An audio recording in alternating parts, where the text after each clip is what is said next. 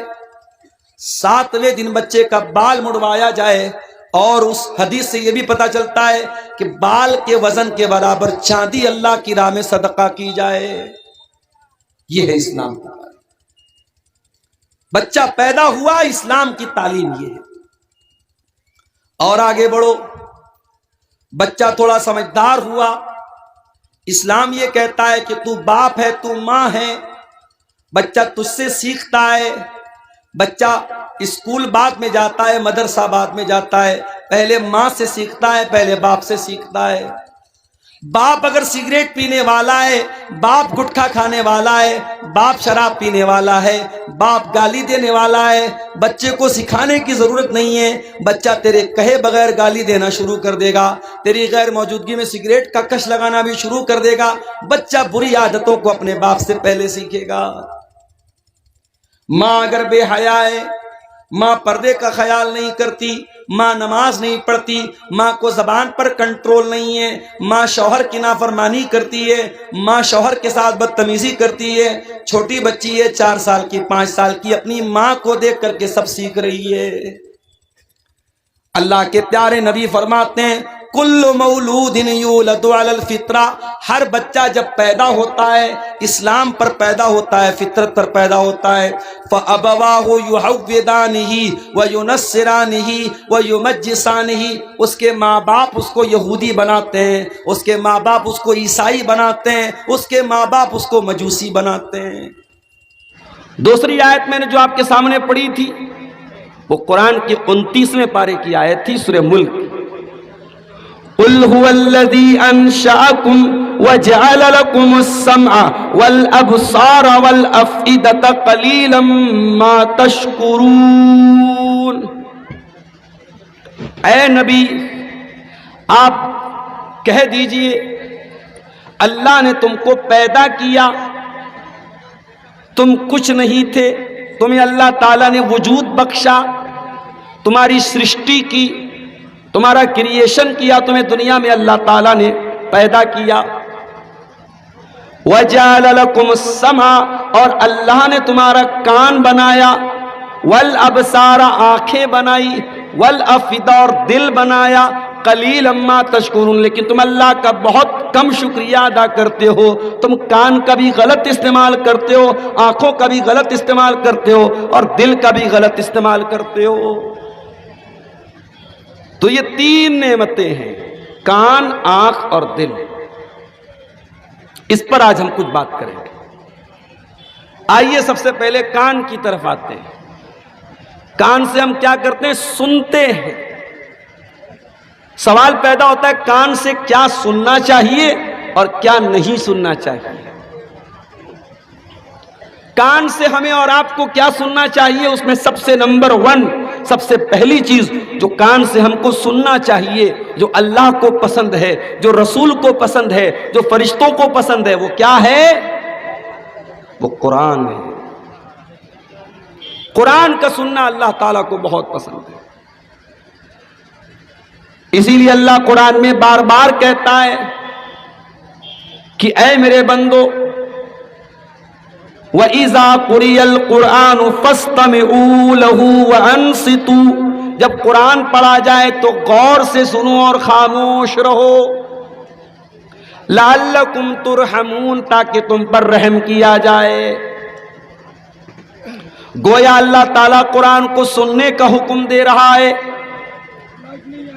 یہ الگ بات ہے کہ ہم اور آپ دن رات آج گانے تو سن رہے ہیں، میوزک تو سن رہے ہیں، ناچ گانے تو دیکھ رہے اور سن رہے ہیں، مگر قرآن کو سننے کا ہمارے پاس ٹائم نہیں ہے. اور نہ قرآن کو سننے کے بعد ہمارے دل کے اندر، ہمارے ہردے کے اندر کوئی پریورتن ہوتا ہے، کوئی چینجنگ ہوتی ہے. قرآن کوئی معمولی کتاب تو نہیں ہے میرے بھائی. لو انزلنا هذا القرآن على جبل لرأيته خاشعا متصدعا من خشية الله. اللہ کہتا اگر اس قرآن کو ہم نے کسی پہاڑ کے اوپر اتارا ہوتا تو پہاڑ بھی اللہ کے خوف سے چور چور ہو جاتا، ریزہ ریزہ ہو جاتا، ٹکڑے ٹکڑے ہو جاتا۔ اگر پہاڑ قرآن کریم کے طاقت کو اور قرآن کریم کے اثر کو سہن نہیں کر سکتا تو اے انسانوں تمہارے دل کی کیا اوقات ہے؟ تمہارے سینے کا جو دل ہے یہ تو بہت معمولی سا دل ہے، اگر اس دل پر قرآن کی چوٹ لگے گی تو دل ضرور بدلے گا، دل پر ضرور چینجنگ آئے گی۔ فضیل ابن عیاض نام کا ایک ڈاکو ہے جس کا کام ہے ڈاکہ ڈالنا، وہ لوگوں کو لوٹتا ہے، مارتا ہے، لوگوں کا مال چھین لیتا ہے۔ ایک رات کا واقعہ ہے، فضیل ابن عیاض ایک مکان کی چھت پر جاتا ہے ڈاکہ ڈالنے کے لیے۔ رات کا سناٹا، اللہ کا کوئی بندہ قرآن پڑھ رہا ہے اور قرآن پڑھتے پڑھتے اللہ کا بندہ اس قرآن کی اس آیت کے اوپر پہنچتا ہے، أَلَمْ يَأْنِ لِلَّذِينَ آمَنُوا أَن تَخْشَعَ قُلُوبُهُمْ لِذِكْرِ اللَّهِ، کیا ابھی ایمان والوں کے لیے وہ سمے نہیں آیا، وہ ٹائم نہیں آیا کہ ان کے دل اللہ کا کلام سن کر کے پگھل جائیں، نرم پڑ جائیں، کانپنے لگیں؟ جب قرآن کی یہ آیت فضیل ابن عیاض کے کانوں میں پہنچی میرے بھائی، فضیل ابن عیاض تھوڑی دیر کے لیے سوچنے پر مجبور ہو گیا کہ اے اللہ، ایک تیرا یہ بندہ ہے جو رات میں بیٹھ کر کے قرآن کی تلاوت کر رہا ہے، اور ایک طرف میں ہوں، میں لوگوں کا مال چھین رہا ہوں، لوگوں کا مال لوٹ رہا ہوں، چوری کر رہا ہوں، ڈاکہ ڈال رہا ہوں۔ فضیل ابن عیاض کے دل میں توبہ کا خیال آیا، تھوڑی دور آگے بڑھے، بارش کا موسم تھا، ایک جگہ لوگ راستے میں ٹھہرے ہوئے تھے، رکے ہوئے تھے کہ بارش رک جائیں تب ہم آپ آگے بڑھیں۔ بارش رک گئی، پھر بھی کچھ لوگ آگے بڑھنے کو تیار نہیں ہیں۔ کسی نے کہا کہ چلو موسم ٹھیک ہو گیا آگے بڑھتے ہیں، کہا کہ نہیں، یہ فضیل ابن عیاض نام کے ڈاکو کا ایریا ہے، وہ ہمارا مال چھین لے گا، ہمارا مال لوٹ لے گا، اس لیے ہمیں آگے نہیں بڑھنا چاہیے، ہمیں یہیں پر اسٹے کرنا چاہیے۔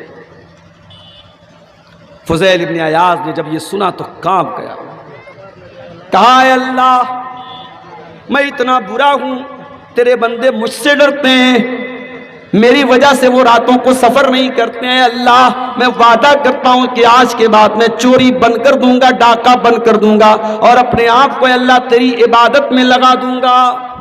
اور وہ دن تھا، فضیل ابن عیاض وہاں سے سفر کر کے مکہ آتے ہیں اور خانے کعبہ کے پاس اپنا بسیرا کر لیتے ہیں، اور رات دن ان کا کام اللہ کو یاد کرنا اور اللہ کی عبادت کرنا اور اللہ کے آگے سجدہ کرنا۔ اپنے دور کے بہت بڑے عابد، بہت بڑے زاہد اور بہت بڑے عالم بن جاتے ہیں، اور دنیا ان کو امام فضیل ابن عیاض کے نام سے جانتی ہے۔ میرے پیارے ساتھیوں، قرآن کو سنا کرو، قرآن سننے سے ہو سکتا ہے کہ تمہارے دل کے اندر چینجنگ آ جائے۔ میں نے یوٹیوب کے اوپر دیکھا، مصر کے ایک بہت بڑے قاری گزرے ہیں، شیخ عبد الباسط عبدالصمد،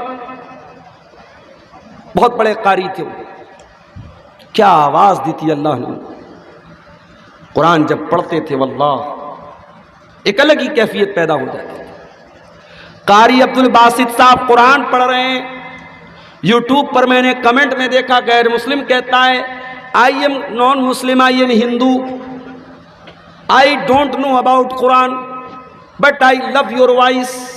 کہتا ہے کہ اے قاری عبد الباسط، میں غیر مسلم ہوں، مجھے عربی زبان نہیں آتی، میں قرآن کو نہیں جانتا، مگر تیرے منہ سے جب قرآن کو سنتا ہوں تو بڑا اچھا لگتا ہے۔ یہ قرآن کی برکت نہیں تو اور کیا ہے میرے بھائیوں؟ انڈیا کا حاجی حج کرنے جاتا ہے، پاکستان اور بنگلہ دیش کا حاجی حج کرنے جاتا ہے، عربی زبان اس کو نہیں آتی۔ آپ کے بنگال کا کٹیہار کا بنگلہ بھاشی بھی وہاں پہنچتا ہے، اس کو عربی زبان نہیں آتی ہے، لیکن حرم کے اندر جب وہ نماز پڑھتا ہے اور امام حرم جب قرآن کی تلاوت کرتے ہیں، وہ انڈیا، پاکستان اور بنگلہ دیش کا حاجی بھی رونے لگتا ہے، اس کی آنکھوں سے بھی آنسو بہنے لگتے ہیں، وہ بھی تڑپنے لگتا ہے۔ یہ قرآن ہے جو انسان کے دل پر جا کر کے اپیل کرتا ہے۔ میرے پیارے ساتھیوں، قرآن کو سنا کرو۔ اس کان کا شکر یہ ہے، یہ کان اللہ تعالیٰ نے بہت بڑی نعمت کے طور پہ دیا ہے۔ اس کان کے اوپر اللہ کا شکر یہ ہے کہ اس کان سے قرآن کی تلاوت کو سنا کرو۔ قرآن کی تلاوت بہت اچھا کام ہے۔ اور ایک بات بتاؤں آپ کو، قرآن کی تلاوت کرنے والا کبھی گھاٹے میں نہیں رہتا ہے۔ دنیا کے ہر بزنس میں گھاٹا ہے، قرآن کی تلاوت میں کبھی کوئی گھاٹا نہیں۔ یہ بات میں نہیں کہہ رہا ہوں، یہ خود قرآن کہہ رہا ہے۔ ان الذين يتلون كتاب الله واقاموا الصلاه وانفقوا مما رزقناهم سرا وعلانيه يرجون تجارة لن تبور۔ جو لوگ قرآن کی تلاوت کرتے ہیں، نماز قائم کرتے ہیں، زکوٰۃ ادا کرتے ہیں، اللہ کے دیے ہوئے رزق میں سے اللہ کی راہ میں دان کرتے ہیں، صدقہ کرتے ہیں، خیرات کرتے ہیں، اللہ فرماتا ہے وہ ایسا بزنس کر رہے ہیں، ایسا ویاپار کر رہے ہیں، ایسا دھندا کر رہے ہیں جس دھندے میں، جس کاروبار میں کبھی لاس ہونے والا نہیں، کبھی گھاٹا ہونے والا نہیں ہے۔ یہ مدرسے والے بیچارے کتنی محنت کرتے ہیں، یہ آپ کے مال کی زکوٰۃ لینے کے لیے، آپ کے مال سے صدقہ خیرات لینے کے لیے یہ رات بھر نہیں، فجر تک میں تو تقریر کر کے چلا جاؤں گا۔ کہیں ایسا ہوا میں تقریر کر کے سو گیا، فجر کے ٹائم اٹھا، فجر کی نماز پڑھ کے آیا، دیکھا مولوی صاحب بیچارے کوئی بیٹھے وہ چندہ کر رہے ہیں، دان لوگوں کا وصول رہے ہیں، کلیکشن کر رہے ہیں، اتنی محنت کر رہے ہیں میرے بھائیوں۔ یہ آپ کو اس تجارت کے ساتھ جوڑ رہے ہیں جس میں گھاٹا ہونے والا نہیں ہے۔ یہ آپ کی آخرت کو بنانے کے لیے، آپ کی جنت کو بنانے کے لیے اتنی محنت کرتے ہیں۔ تو قرآن کی تلاوت کو سنا کرو میرے بھائی۔ اللہ کے پیارے نبی کو بھی قرآن سننا بہت پسند تھا۔ آپ قرآن پڑھا بھی کرتے تھے، قرآن کو سنا بھی کرتے تھے۔ بخاری کی روایت ہے، اللہ کے پیارے نبی اپنے صحابی عبداللہ بن مسعود سے کہتے ہیں اقرا علی القرآن، اے عبداللہ مجھے قرآن پڑھ کے سناؤ۔ عبداللہ بن مسعود نے کہا، اے اللہ کے نبی میں آپ کو قرآن کیسے پڑھ کے سناؤں، یہ قرآن تو آپ ہی کے اوپر اترا ہے۔ آپ نے فرمایا کہ اے عبداللہ آج میں دوسرے کے منہ سے قرآن سننا چاہتا ہوں۔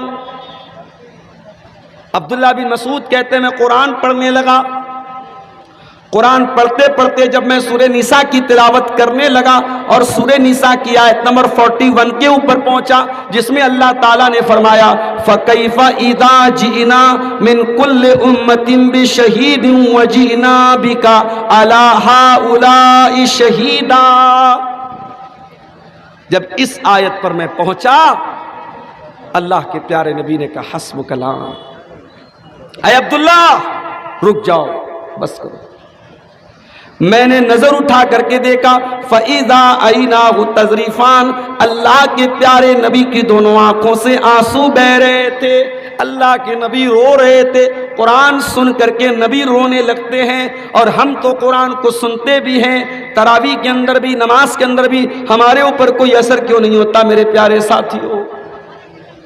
قرآن کو سننا نبی کو پسند تھا، قرآن کو سننا فرشتوں کو بھی بہت پسند ہے۔ ایک صحابی قرآن پڑھ رہے تھے، سورہ بقرہ پڑھ رہے تھے، صحابی کا نام تھا اسید بن حضیر، وہ سورہ بقرہ کی تلاوت کر رہے تھے۔ ان کا معصوم بچہ جس کا نام یحییٰ تھا وہ بھی وہیں پر موجود تھا، اور ان کا گھوڑا وہیں پر بدھا ہوا تھا۔ جب وہ سورہ بقرہ پڑھنے لگے اچانک گھوڑا بدکنے لگا، گھوڑا بھاگنے لگا۔ حضرت اسید بن حضیر نے جلدی سے نماز ختم کی، اپنے بچے کو سنبھالا، ڈر گئے کہیں گھوڑا اپنی رسی کو توڑ کر میرے بچے کو کہیں کچل نہ دے، میرے بچے کو کہیں اپنے پیر سے، اپنے قدم سے کہیں کچل نہ دے۔ اس کے بعد آسمان کی طرف نظر اٹھا کے دیکھا، آسمان میں ان کو بدلی نظر آئی، آسمان میں بادل نظر آیا اور بادل کے بیچ میں کچھ چمکتا ہوا نظر آیا۔ صبح ہوئی، اللہ کے پیارے نبی کے پاس آئے، کہا اے اللہ کے نبی کل میں قرآن پڑھ رہا تھا، سورہ بقرہ کی تلاوت کر رہا تھا، میرا گھوڑا وہیں پر بدھا ہوا تھا، جب میں تلاوت کرنے لگا تو گھوڑا میرا بھاگنے لگا، بدکنے لگا، میرا معصوم بچہ بھی وہیں پر تھا، میں ڈر گیا کہیں میرے بچے کو نقصان نہ پہنچ جائے۔ میں نے نظر اٹھا کے دیکھا تو آسمان میں بدلی نظر آئی، بادل نظر آیا اور بادل کے بیچ میں کچھ روشنی مجھے نظر آئی۔ اللہ کے نبی نے فرمایا اے اسید، تلک الملائکۃ دنت لصوتک، اے اسید جب تو قرآن کی تلاوت کر رہا تھا، تیری تلاوت کی آواز سن کر کے فرشتے قریب آ گئے تھے اور تیرا گھوڑا اسی لیے بدک رہا تھا، بھاگ رہا تھا کیونکہ گھوڑے نے فرشتوں کو دیکھ لیا تھا۔ اس کا مطلب یہ ہوا کہ قرآن کریم کی تلاوت جب کی جاتی ہے تو فرشتوں کو بھی بہت اچھا لگتا ہے اور فرشتے بھی قرآن کو سنتے ہیں۔ میرے پیارے ساتھی، دنیا میں ہم اور آپ رہتے ہیں، ہمارے ساتھ ایک اور مخلوق رہتی ہے جس کا نام جنات ہے، جن ہے۔ جنات بھی قرآن کو سنتے ہیں اور قرآن کو سن کر کے ایک مرتبہ قرآن کو سن کر کے جنات ایمان لے آئے۔ ہم تو رات رات بھر تقریر سن رہے ہیں، سیمانچل کے جلسے دسمبر جنوری نومبر میں بھرے پڑے ہیں، رات رات بھر قرآن سن رہے ہیں، ہمارے اوپر تو کوئی چینجنگ نہیں ہو رہی ہے۔ جنات نے ایک مرتبہ قرآن سنا، قل اوحی الی انہ استمع نفر من الجن فقالوا انا سمعنا قرآنا عجبا۔ جنات نے ایک مرتبہ قرآن سنا اور ایمان لے آئے اور پیارے رسول کا کلمہ پڑھ لیا اور پیارے نبی کے اوپر ایمان لے آئے۔ تو کان کا پہلا کام کیا کرنا ہے؟ قرآن کو سننا ہے۔ اور آگے بڑھیے، اس کان کا صحیح استعمال کرنا ہے تو اس کان سے اللہ کے پیارے نبی کی حدیثوں کو سنا کرو۔ میں جانتا ہوں بنگلہ زبان کے بہت سارے وقتہ ایسے بھی ہیں یوٹیوب کے اوپر، ان کے ویورز لاکھوں کی تعداد میں ہیں، لیکن تھوڑی بہت بنگلہ جو مجھ کو آتی ہے اس کی روشنی میں دعوے کے ساتھ یہ کہہ سکتا ہوں کہ بنگلہ زبان کے وہ مقررین جن کو یوٹیوب پر سننے والے لاکھوں کی تعداد میں ہیں، اور ظاہر ہے ان کو یو پی والے تو نہیں سن رہے ہیں، ان کو آپ کے بہار بنگال کے لوگ ہی سنتے ہیں، ان بنگلہ مقررین میں سے بڑی تعداد کو میں جانتا ہوں، ان کی تقریر میں آپ کو ایک حدیث نہیں ملے گی، ایک قرآن کی آیت نہیں ملے گی، قصے ملیں گے، کہانیاں ملیں گی، لیلا مجنوں کی کہانی ملے گی، موضوع روایات ملیں گی۔ میرے پیارے ساتھیوں، میں کسی کی توہین نہیں کر رہا ہوں، بہت اچھے اچھے علماء بھی بنگلہ زبان میں بولتے ہیں، مگر یاد رکھیے شیرشاہ بادیوں، آپ کی ذمہ داری ہے، آپ اپنی نوجوان نسل کو، اپنے بچوں کو، اپنی بچیوں کو ایسا بنائیے وہ قرآن کو سننے والے بنے، وہ حدیثوں کو سننے والے بنے۔ جس طریقے سے قرآن کو سننا ثواب کا کام ہے، ویسے ہی حدیث کو سننا بھی ثواب کا کام ہے۔ اللہ کے پیارے نبی فرماتے ہیں، ابو داؤد کی صحیح روایت ہے، نذر اللہ امرأۃ سمع مقالتی فوعاها، اللہ تبارک و تعالی اس انسان کے چہرے کو تر و تازہ کر دے، اس انسان کے چہرے کو فریش کر دے، اس انسان کے چہرے کو خوبصورت بنا دے جو نبی کی حدیثوں کو سن لے اور سننے کے بعد یاد کر لے۔ فیس واش لگانے والوں، اچھا ہم مرد لوگ تو بیچارہ 1 روپے کا شیمپو لگا کے سر دھو لیتے ہیں، عورتوں کے شیمپو بھائی صاحب، ایک ویڈیو میرے پاس آیا، ایک آدمی نہانے گیا باتھ روم میں، 1 روپے والا شیمپو لگا کر کے نہانے لگا، پھر اسی باتھ روم میں اس کی بیوی کا شیمپو رکھا تھا، اس نے کہا کہ دیکھوں اس کا شیمپو کتنے کا ہے، ریٹ دیکھا تو نہاتے نہاتے بے ہوش ہو گیا، بیوی کے شیمپو کی قیمت 3200 روپے، 3200 روپے کا شیمپو لگا کر کے عورتیں نہا رہی ہیں۔ چہرے کی کریم، چہرے کا پاؤڈر، آنکھوں پہ لگانے والا، بالوں میں لگانے والا، کتنا میک اپ آئٹم ہے میرے بھائی، میری پیاری بہنوں، میرے پیارے بھائیوں، آؤ میں تم کو بڑا آسان نسخہ بتا رہا ہوں۔ اگر اپنے آپ کو خوبصورت بنانا چاہتے ہو، اپنے چہرے کو فریش بنانا چاہتے ہو، اپنے چہرے کو تر و تازہ بنانا چاہتے ہو، نبی کی حدیثوں کو سننے والے بن جاؤ، نبی کی حدیثوں کو یاد کرنے والے بن جاؤ۔ اللہ کے پیارے نبی کہتے ہیں اللہ تعالیٰ اس انسان کے چہرے کو تر و تازہ رکھے جو میری حدیثوں کو سنتا ہے اور یاد کرتا ہے اور دوسرے تک پہنچاتا ہے۔ نبی کی حدیثوں کو یاد کیا کرو۔ بہت اچھا ہے، سیمانچل کے جلسوں میں عورتوں کا بھی انتظام ہوتا ہے، مہیلاؤں کا بھی انتظام ہوتا ہے، آتی ہیں مہیلائیں، مگر اتنے سے کام نہیں چلے گا۔ آپ کے فرقیہ میں، آپ کے ارریا میں آپ سروے کر کے بتائیے کتنی مسجدوں میں عورتوں کا انتظام ہے، اور عورتیں کتنی مسجدوں میں جمعہ کی نماز میں آتی ہیں؟ جہاں تک میں جانتا ہوں پورے سیمانچل میں بہت کم مسجدیں ایسی ہیں جہاں عورتوں کا انتظام اور مسجد میں جمعہ کی نماز میں عورت آتی نہیں آتی۔ لوگ برا سمجھتے ہیں، لوگ عیب سمجھتے ہیں، لوگ غلط سمجھتے ہیں۔ نہیں میرے بھائی، جلسہ تو سال میں ایک دن ہوتا ہے، اور مجھے کہنے دیجئے جلسہ کم ہوتا ہے، میلہ زیادہ ہوتا ہے۔ ابھی کٹیہار میں ایک جگہ پروگرام ہے، اس میں میرا بھی نام ہے، مولانا جرجیت صاحب کا بھی نام ہے، ایک بہت بڑا سا گیٹ لگایا ہے وہاں کے لوگوں نے، اور گیٹ کے ایک طرف خوب بڑی سی تصویر مولانا جرجیت صاحب کی اور ایک طرف میری تصویر لی۔ اب فوٹو وائرل ہو گیا وہ پورے سوشل میڈیا پر۔ اب لوگ مجھ سے پوچھ رہے ہیں کہ عبدالغفار صاحب کیا کر رہے ہیں آپ؟ کیا آپ مولوی ہیں کہ نیتا ہیں؟ آپ کیا ہیں، پپو یادو کے برابر کھڑے ہو رہے ہیں کیا کر رہے ہیں آپ؟ نیتا گیری کر رہے ہیں آپ کے بڑے بڑے بینر لگے ہوئے ہیں، پوسٹر لگے ہوئے ہیں۔ میں نے کہا بھیا میں کان پکڑتا ہوں، میں نے منع کیا ہے کہ آپ کا فوٹو کیسے ان کو مل گیا؟ میں نے کہا آج کے دور میں فوٹو حاصل کرنا کون سا مشکل کام ہے؟ ویڈیو سے اسکرین شاٹ لے لو، یوٹیوب سے، گوگل سے فوٹو لے لو، فوٹو کون سا مشکل کام ہے؟ میں نے کہا میں منع کرتا ہوں۔ بنگال میں یہ چیز بہت دنوں سے چل رہی تھی، سیمانچل میں بچا ہوا تھا معاملہ، اب سیمانچل میں بھی شروع ہو چکا ہے، کٹیہار میں، پورنیہ میں، ارریا میں 1 کلومیٹر پہلے سے گاؤں کے باہر گیٹ لگ جاتا ہے۔ صاحب ہمارے یہاں وشال دھورمیے آیوجن ہو بے، بڑا جلسہ ہو بے، خوب بڑو بڑو وقتا آسبے۔ کیا ہے بھائی، اتنے بڑے بڑے فوٹو آپ لگا رہے ہیں؟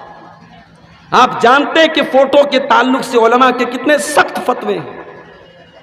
ٹھیک ہے ہم لوگ پروگرام میں جاتے ہیں، بہت سارے نوجوان سیلفی لیتے ہیں، ہم منع نہیں کرتے۔ ہم کیوں منع نہیں کرتے اس کی بھی وجہ سن لیجیے۔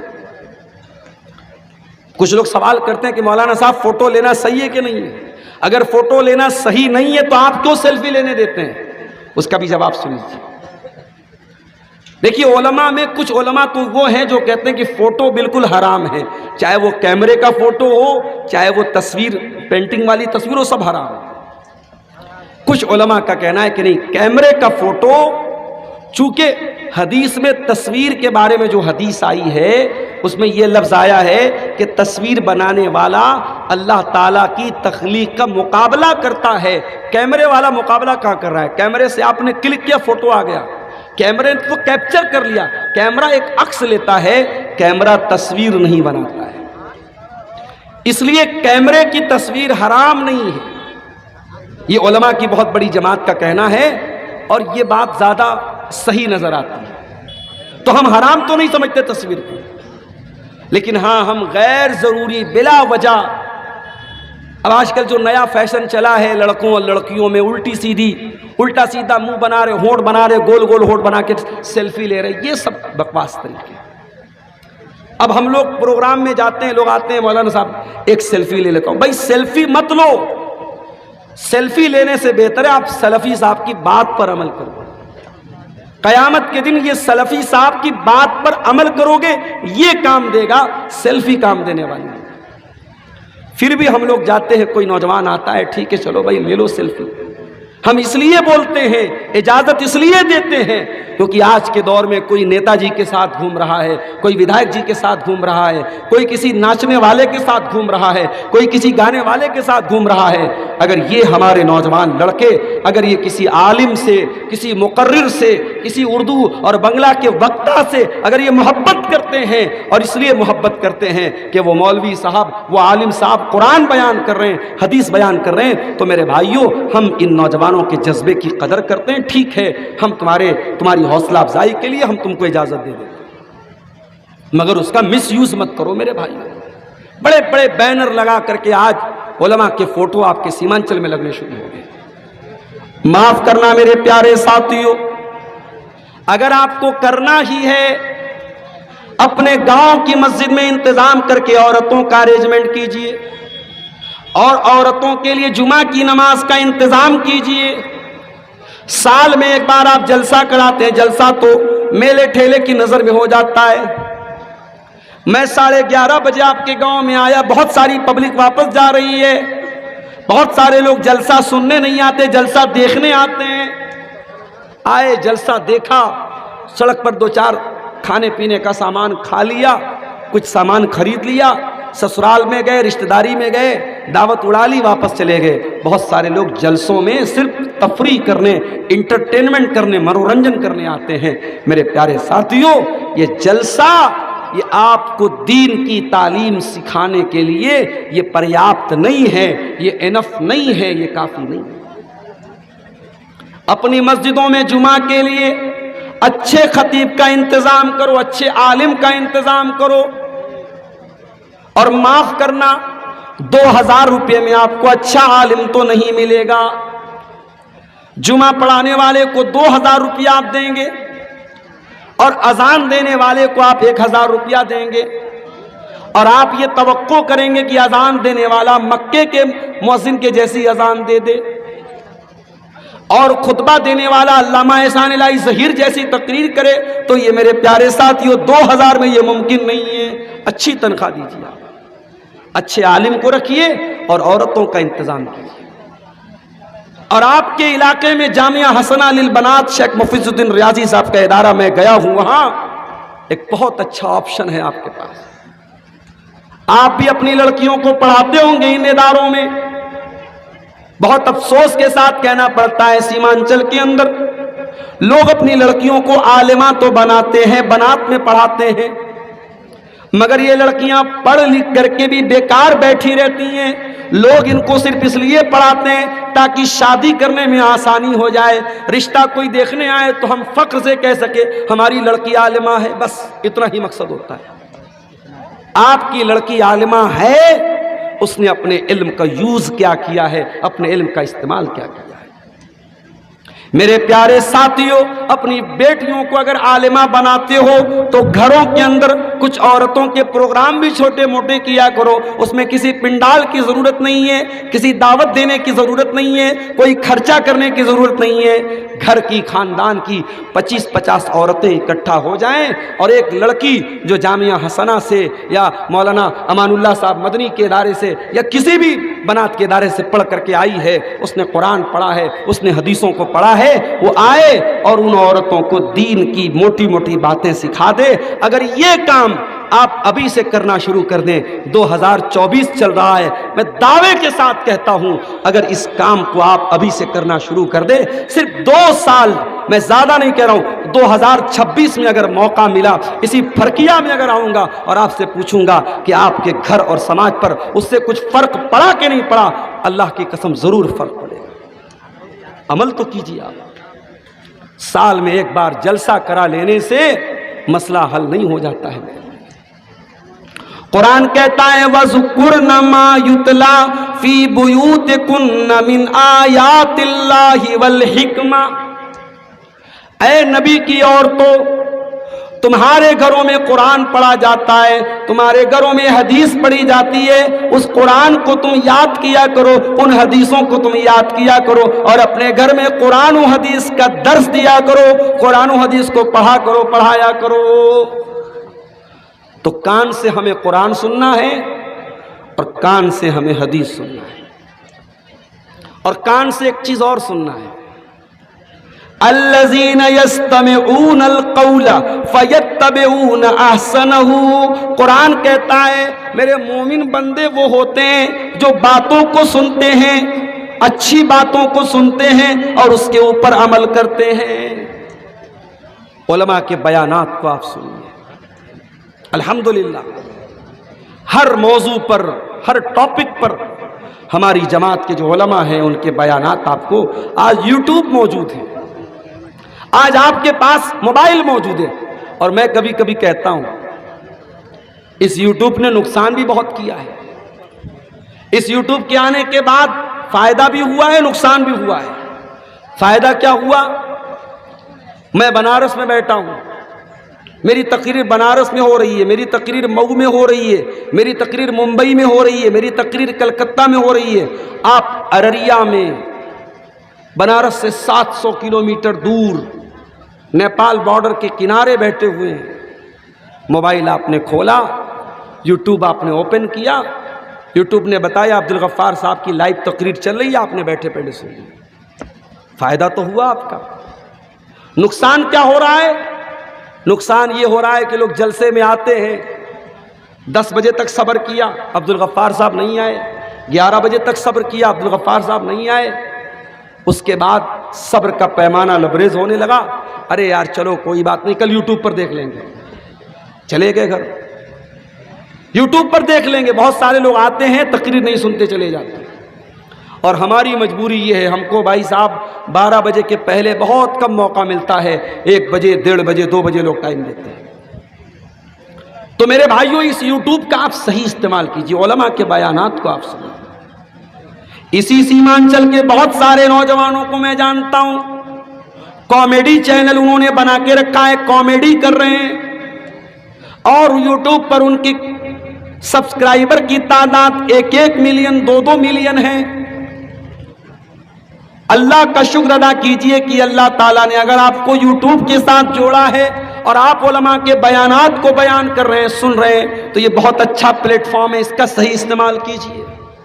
الذین یستمعون القول فیتبعون احسنہ، اللہ کہتا ہے میرے متقی بندے وہ ہوتے ہیں جو اچھی باتوں کو سنتے ہیں، جو قرآن و حدیث کی باتوں کو سنتے ہیں اور اس کے بعد ان باتوں پر عمل کرتے ہیں۔ اسی کان سے ایک اور کام بھی ہم کر سکتے ہیں، اور وہ کام یہ ہے کہ اگر کوئی ہماری خیر خواہی کر رہا ہے، ہمیں اچھی رائے دے رہا ہے، اچھا مشورہ دے رہا ہے، تو وہ بھی اسی کان سے سننا چاہیے۔ آج کا زمانہ تو یہ ہے، اگر آپ کسی کو سمجھائیں گے، اچھی بات بتائیں گے، وہ آپ ہی کو راستہ بتانے لگے گا۔ وہ اردو کا ایک شاعر کہتا ہے نا، سنبھل کر گفتگو کرنا بزرگوں، کہ اب بچے پلٹ کر بولتے ہیں۔ اب بزرگوں کو بھی اپنی زبان بند کرنا پڑتا ہے۔ اب آپ گاڑی چلا رہے، راستے میں کوئی جا رہا ہے، غلطی اس کی ہے، مگر آپ کو اپنی زبان بند کرنا ہے، آپ بحث کریں گے، وہ الٹے آپ ہی کو دوشی قرار دے دے گا۔ اس لیے میرے ساتھیوں، صحیح رائے اور صحیح مشورے پر عمل کیا۔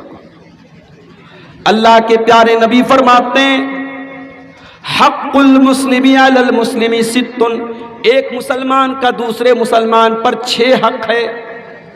اذا لقیتہ فسلم علیہ، جب مسلمان سے ملاقات ہو تو سلام کرو۔ وَإِذَا اسْتَنْصَحَكَ فَانْصَحْ لَهُ، اور جب مسلمان آپ کو مشورہ دے، آپ سے مشورہ مانگے، رائے مانگے، تو صحیح رائے دو، صحیح مشورہ دو۔ وَإِذَا دَعَاكَ فَأَجِبْهُ، اور جب آپ کا مسلمان بھائی دعوت دے تو دعوت قبول کرو۔ وَإِذَا مَرِضَ فَعُودْهُ، اور جب آپ کا مسلمان بھائی بیمار پڑ جائے تو اس کی عیادت کرو۔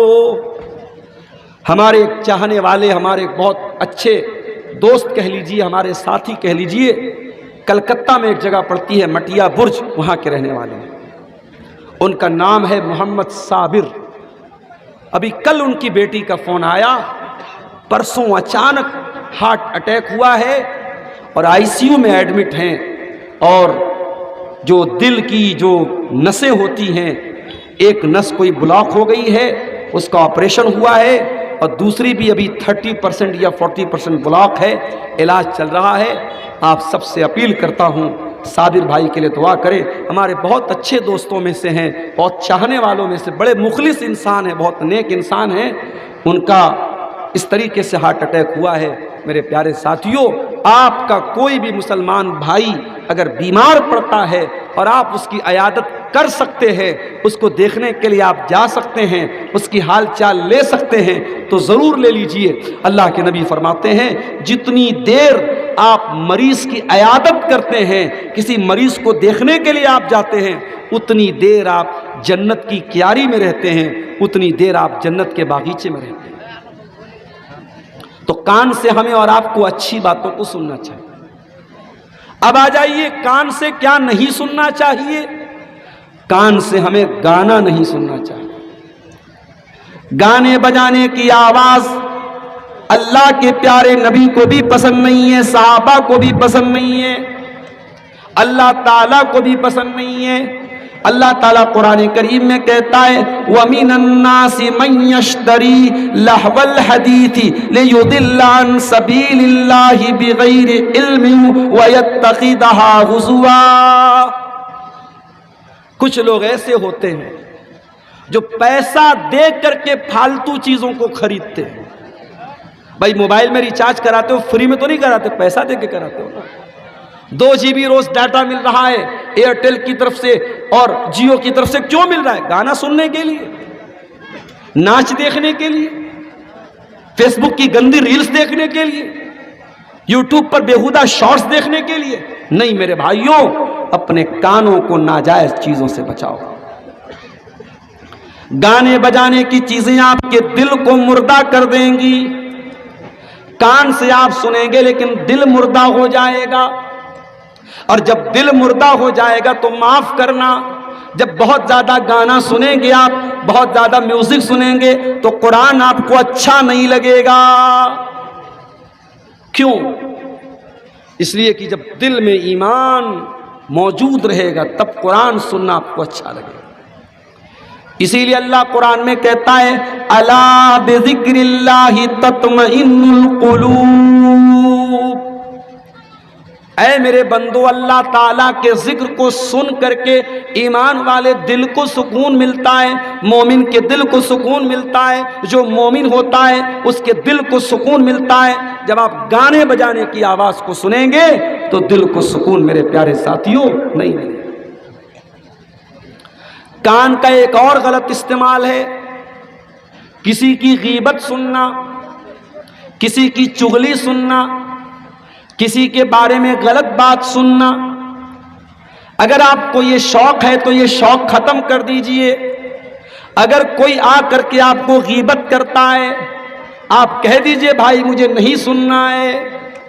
یہاں تو ہمارا معاملہ یہ ہے، ہمیں تو موقع ملنا چاہیے، ہمیں موقع ملنا چاہیے، کوئی کسی کی برائی کرے اور ہم مرچ مسالہ لگا کر کے اس کو سنیں اور بیان کریں، لذت حاصل کریں۔ میرے پیارے ساتھیوں، آپ ابھی مولوی لوگوں کے لیے کھانے کا انتظام آپ نے کیا، دیسی مرغا کھلا رہے ہیں آپ، اچھے اچھے کھانوں کے شوقین ہیں آپ، لیکن ذرا تصور کرو، ذرا غور کرو میرے بھائیوں، غیبت کرنے والا کیا کھاتا ہے؟ اللہ قرآن میں کہتا ہے وَلَا يَغْتَبْ بَعْضُكُمْ بَعْضًا أَيُحِبُّ أَحَدُكُمْ أَن يَأْكُلَ لَحْمَ أَخِيهِ مَيْتًا فَكَرِهْتُمُوهُ۔ غیبت کرنے والا اپنے مرے ہوئے بھائی کا گوشت کھاتا ہے۔ اللہ اکبر۔ کبھی پسند کریں گے آپ؟ کبھی آپ کو یہ اچھا لگے گا کہ آپ کا کوئی مسلمان بھائی مرا ہوا ہو اور اس کے باڈی میں سے، اس کے شریر میں سے آپ بوٹی نوچ نوچ کر کے کھائیں؟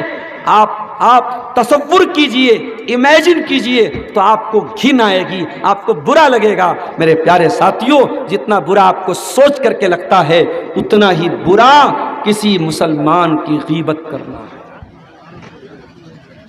اللہ کے پیارے نبی فرماتے ہیں ان ارب الربا الاستطالۃ فی ارض المسلم، کسی مسلمان کی عزت پر حملہ کرنا سب سے بڑا سود اور بیاج ہے. سود اور بیاج سے آپ بچتے ہیں، بہت اچھی بات ہے. حرام کمائی سے آپ بچتے ہیں، بہت اچھی بات ہے. لیکن اگر اپنے مسلمان بھائی کی غیبت کرتے ہیں، چغلی کرتے ہیں آپ، تو معاف کیجئے گا میرے بھائیوں، یہ بھی بہت بڑا سود ہے، بہت بڑا بیاج ہے. اللہ قرآن کے 30ویں پارے میں کہتا ہے وَيْلٌ لِكُلِّ هُمَزَةٍ لُمَزَةٍ الَّذِي جَمَعَ مَالًا وَعَدَّدَهُ يَحْسَبُ أَنَّ مَالَهُ أَخْلَدَهُ كَلَّا لَيُنبَذَنَّ فِي الْحُطَمَةِ. بربادی ہے، جہنم ہے، ویل ہے. کس کے لیے؟ ہومزہ کے لیے، لومزہ کے لیے. واٹ از ہومزہ؟ واٹ از ہومزہ؟ واٹ از لومزہ؟ ہومزہ اس کو کہتے ہیں جو اشارے سے کسی کی برائی کرے، اور لومزہ اس کو کہتے ہیں جو زبان سے کسی کی برائی کرے. مت سنیے کسی کی غیبت. یہ کان بہت قیمتی ہے میرے پیارے ساتھیوں، اس کان کی حفاظت کیجئے اور کسی کی غیبت اور چغلی کو مت سنیے اس کان سے. اور آگے بڑھیے. اسی کان کا ایک غلط استعمال اور بھی کیا جاتا ہے. کسی کی جاسوسی کرنا، کسی کی کال ریکارڈنگ کو سننا، کسی کے دروازے پہ جا کر کے کان لگا کر کے اس کے گھر کی باتوں کو سننا، یہ بھی بہت بڑا گناہ ہے.